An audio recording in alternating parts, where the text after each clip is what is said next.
deux exemples en fait qui disent tous les deux une seule et même chose, qui est que quand on parle de dynamique en coopération, finalement, on va relier deux aspects. On va relier à la fois la réponse à un besoin qu'on identifie et le fait de travailler sur une dynamique territoriale. C'est ce fameux lien entre coopération et approche systémique. On répond à un enjeu, du coup on travaille auprès de personnes, on travaille auprès d'un public spécifique. Et en fait, pour répondre aux besoins de ce public, on se rend compte qu'on a besoin d'activer des ressources locales. Et en activant ces ressources locales et en répondant aux besoins des publics qu'on accompagne, on développe leur pouvoir d'agir. Et derrière, ça permet de développer aussi des choses bénéfiques au territoire. Je prenais l'exemple ici de territoire zéro chômeur de longue durée, puisqu'on a eu l'occasion, alors c'est un petit peu ancien maintenant, mais on a pu produire un rapport d'évaluation de la création de valeur sociale de 4 territoires zéro chômeur de longue durée. Et ce qui est ressorti de cette évaluation, je vous la fais en très résumé, c'est que la question de territoire zéro chômeur de longue durée, c'est la question du droit à l'emploi. Je vois que vous dites tout le monde est employable et territoire zéro chômeur, c'est personne n'est inemployable. Donc c'est cette question du droit à l'emploi. Et en fait, donc derrière, l'évaluation a mis en lumière comment est-ce qu'on va pouvoir créer les conditions pour que ce droit soit effectif, et donc vient dire qu'il y a effectivement besoin de mobiliser l'ensemble des ressources locales pour ça. Mais ce que vient mettre en avant le rapport d'évaluation, c'est de se dire aussi qu'en travaillant cette question du droit à l'emploi, donc en répondant à des besoins spécifiques de personnes, donc les personnes privées durablement d'emploi, mais en fait, on développe leur capacité, on développe leur pouvoir d'agir, et ce qu'on va observer, c'est que derrière, ça va permettre de structurer des ressources bénéfiques au territoire. Et notamment, l'évaluation avait mis en lumière que ça permettait de valoriser beaucoup d'activités liées à la transition et à l'économie circulaire.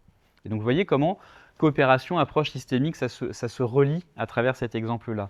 On accompagne des personnes, on a besoin de mobiliser les ressources locales pour ça, et ce faisant, on renforce aussi ces ressources locales, on renforce les dynamiques de territoire. Un autre acteur aussi qui est intéressant, que vous connaissez peut-être, qui s'appelle Active Action. Active Action, eux, ils travaillent vraiment aussi sur cette approche impact collectif, enfin ils s'en réclament également. Active Action, c'est donc une structure associative qui part du principe qu'une période de recherche d'emploi peut être une expérience positive à condition qu'on valorise le potentiel et le développement du pouvoir d'agir des personnes. Et pour ça, on a besoin de créer de la confiance et de la coopération.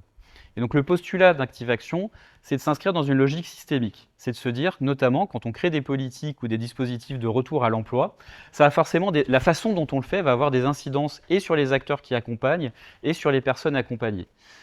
Si je vous le dis très schématiquement, vraiment c'est très schématique, mais si on est dans des logiques de politique publique qui vont juste consister à mettre en regard une offre d'emploi et un demandeur d'emploi sans trop lui demander ce qu'il a envie de faire, en fait on risque de détruire la confiance de la personne. Donc peut-être qu'on va la remettre à un emploi, mais temporairement, et du coup l'effet négatif c'est que ça va créer de la défiance vis-à-vis des pouvoirs publics par exemple.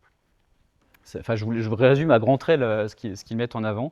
Et donc cette lecture systémique, elle vient dire, oui, il faut penser à toutes les interactions, à toutes les dimensions du problème. Accompagner vers l'emploi, oui, mais en tenant compte aussi des effets que produisent les politiques et les dispositifs sur les personnes qu'on accompagne, parce qu'en retour, si on crée de la confiance, ça va aussi bénéficier aux dispositifs et les faire évoluer.